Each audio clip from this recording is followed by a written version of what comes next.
one of the things that we like to do here at Charlie Horse, and something I've done all my life, is show horses. And you spend all this time working, as you can see my student Mrs. Parks doing. You spend an awful lot of time practicing, learning what are the gaits, how should the horse be performing, and at some point you want to test it out. So the obvious place to do that is at a horse show with a whole bunch of other people that would like to test out how they've been practicing. Horse shows cost a lot of money.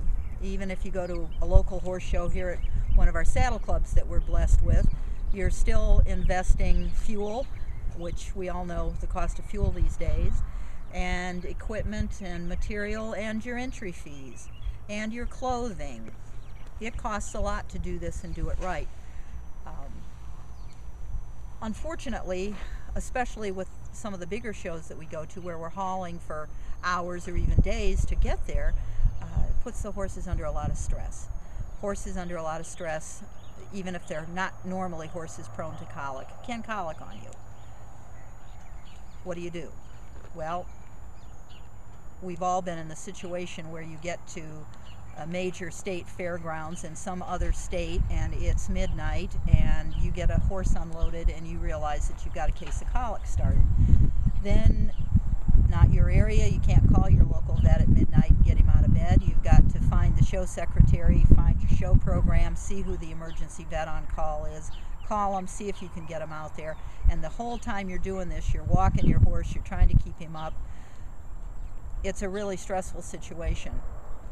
Once you get him there and he does whatever he needs to do, and usually these guys are real good, that's why they're emergency vets, but you may have a horse that's now got so many drugs in his system as painkillers that you can't show him the next day, or maybe you can't show him for the whole show at all. And unfortunately, most horse shows aren't going to be forgiving enough with a vet's excuse anymore and say, well, we're going to refund your entry fees. So there you are, you're out a whole lot of money in fees and in expenses, and in my case, I'm out for the students, because a lot of these folks that I work with these days are people just getting started out. Maybe it's their first show. You know, they go, they're all excited, they're ready to ride, and all of a sudden it's something that they can't do or they can't compete. So there's a whole lot of disappointment. You don't want to disappoint your students. I certainly don't. You don't want to disappoint their parents who are paying all of the bills to go and do this.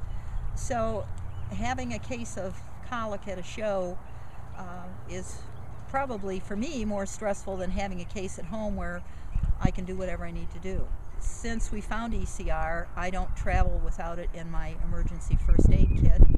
If I get to a showgrounds, if I've got a horse that's looking off, that's looking like he may be colicky, or that frankly is colicky, first thing I can do myself without having to go and find anybody or take hours and hours is get a bottle of ECR down him.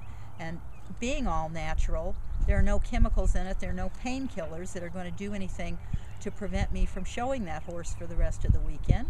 And 45 minutes, he's going to be coming out of it. Chances are real good that the next day we're going to be able to take him and show him, and the children are going to be able to have fun with him, and we're going to have a nice show weekend instead of a weekend that ended as pretty much of a emotional and financial disaster.